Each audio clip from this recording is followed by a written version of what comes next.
Hello everybody, it is Leather Jacket Guy here, and as part of my New Year's resolution, I want to try to make one video a month. And I figured, well, why not make layout updates once a month? So let's get right into this one, and we're going to start over here.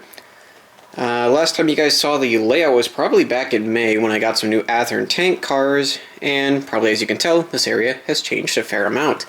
Mainly in the fact that there are now trees, and there's about 400 of them. All handmade from kits. And I must say, that was actually pretty fun, and I really do like the look. It really gives a feel of like you're up in the mountains.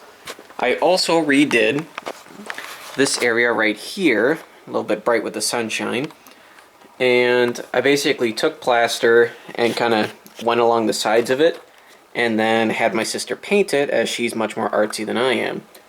You can see that the ballast is gone from here and pretty much the entirety of the layout. I did that so basically if this green stuff gets down onto the track and ballast, it doesn't, well, it's no longer an issue because I can just vacuum it up and I don't care anymore.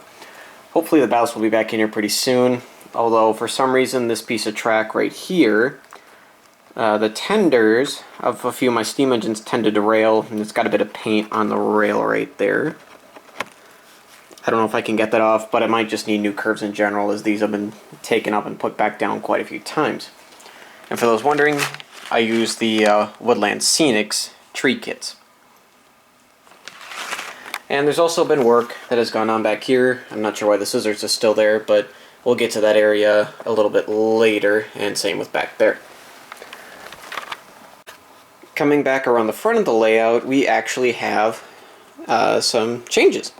First of all, there will be a lumber mill here. I do actually have the kit built, but it's not on the layout, as the layout is in quite a bit of a mess at the moment. I've been doing a lot of painting and rock work and stuff like that, so I've just taken it off to keep it nice and clean. And for Christmas, I did actually get this wood truck here, and a church, which you'll see later, but I do quite like that wood truck. And here's actually part of that kit. I was talking about the lumber mill kit. It's sitting right there since I didn't really have any other place to store it. And, well, eventually all this will be moved again. Where this sits right here, I think there's going to be logs there, and probably logs back here as well. And the actual lumber mill sits right there, and I do have a picture of it somewhere, hopefully, so I'll be able to show that. And not much else to say right here, let's move on. Over here, the track work is quite different, as there's no longer a little siding here, and the track is more of a passing loop, and it goes off on a spur that will go to an ice house, which again we'll get to later. Here will be a train station. I'm planning to paint it in actual Southern Pacific colors. I have the kit. I haven't ordered the paints yet. I do plan for there to be a water spout here, although in every picture I've seen of Southern Pacific stations on the Siskiyou line, which is roughly where this is supposed to be, I have not seen any with water columns, especially Medford, which is the big basis for this section of the layout. So there may be a water spout here, maybe not, but this is definitely not going to stay. Part of the reason I'm debating about having a water column here is with engines like this MT4, pretty much you get 3, maybe 4 freight cars before the passing loop is taken up.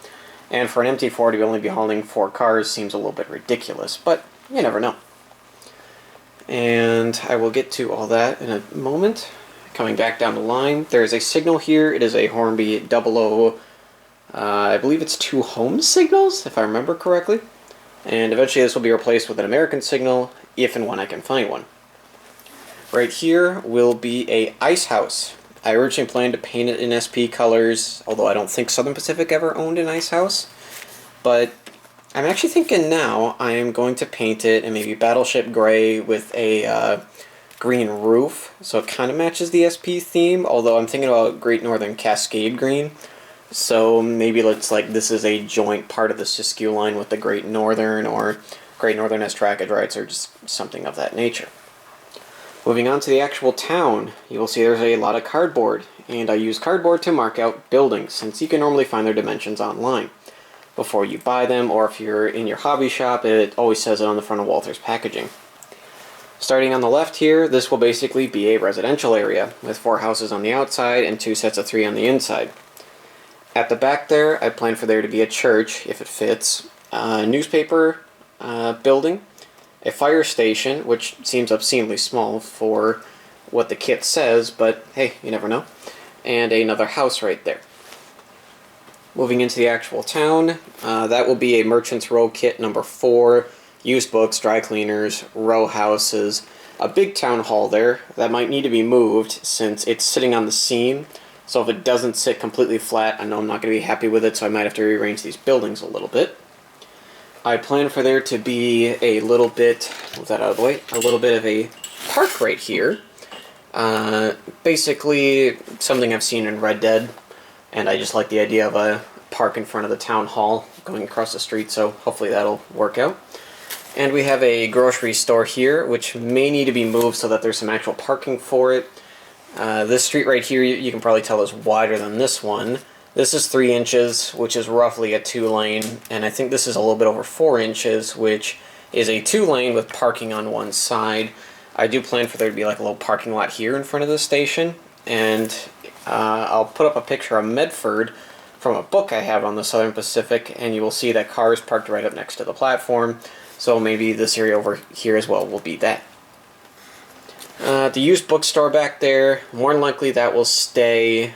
I'm not entirely sure yet, but at least for right now it will stay.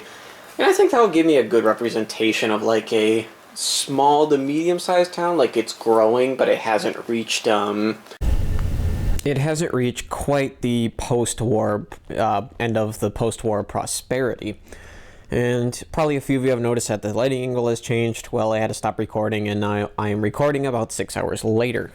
And we'll go over the last few bits here real quick so I can get this video out.